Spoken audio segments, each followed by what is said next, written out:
Do you love the thrill of a holiday on the ski slopes but hate the expensive bill?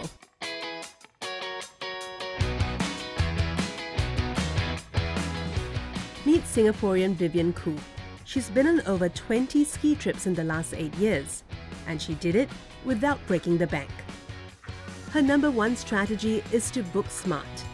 Hotels can double in price during peak season. Booking early lets you lock in those cheaper prices.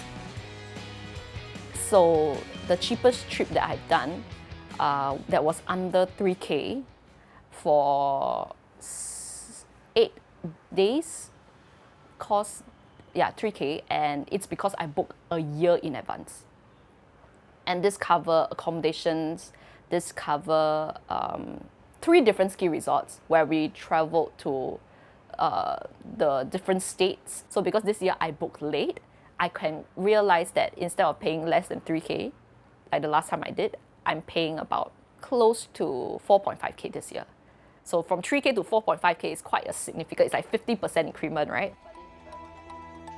Vivian also has a booking hack that can cost nothing and could save you money. Always opt for a fully refundable reservation.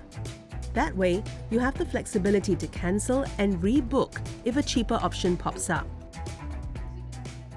So I think they start releasing the dates 3 months after the first snowboarding seasons. So you can start preparing for your next snowboarding season. So during this period, the moment they open up the dates, that's when we start also shortlisting the dates, which dates are the cheapest. And then later on, we also explore other ski resorts that we might be interested to go.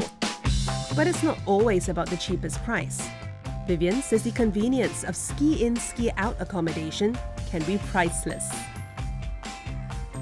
Reason number one being convenience. I don't want to drive out, or I don't want to take a bus where I'm wearing my boots, where I'm wearing my whole gear and then holding my snowboard.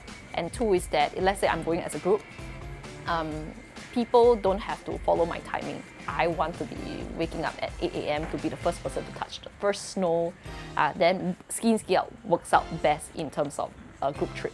And just being able to ski out the moment you finish your breakfast, you save so much time. Another big expense is the cost of skiing gear.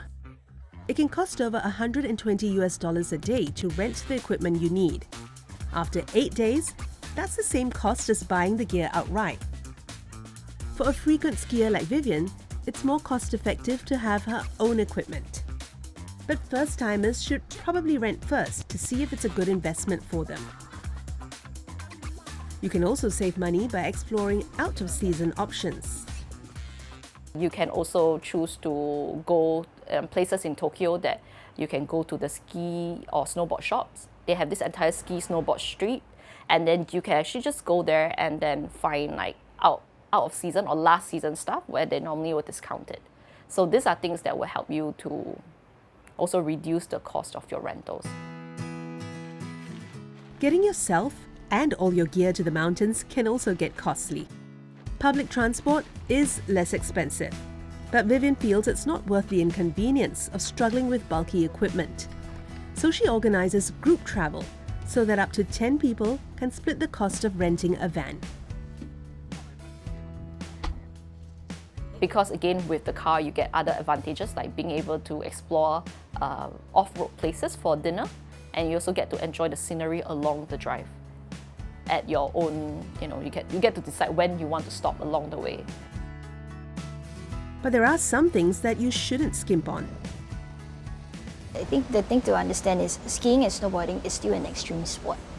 And it is a sport that you have to fall down in order to learn.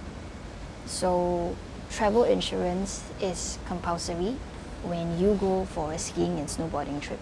So you can actually play and learn with peace of mind that you don't have to worry about if you get injured. So the second thing is lessons. There are many people who would choose to learn from online videos, from YouTube, or they have friends who are self-taught and they want to now teach their friends to save a little bit of money. We usually will discourage that for a couple of reasons. One is when you pick up a new sport, just like with anything else, your fundamentals are very crucial. So if you pick up the wrong basics, you won't be able to enjoy yourself in this sport for the long run. Vivian's definitely in it for the long run. She estimates she spent 26,000 Singapore dollars feeding her need for speed. Because it's such a challenging sport, each time I manage to have little milestones, I feel so rewarded. I'm just going to persevere. I already invested so much money on it already. Being at the top of the mountain and then just looking the entire view, especially when the clouds, pass, and then you're just there and you're like, wow, I'm on the top of the mountain. Like, there's literally, on top of the world. Do you have your own hacks for creating holiday magic on a budget? Share them with us. We may feature them in a future segment.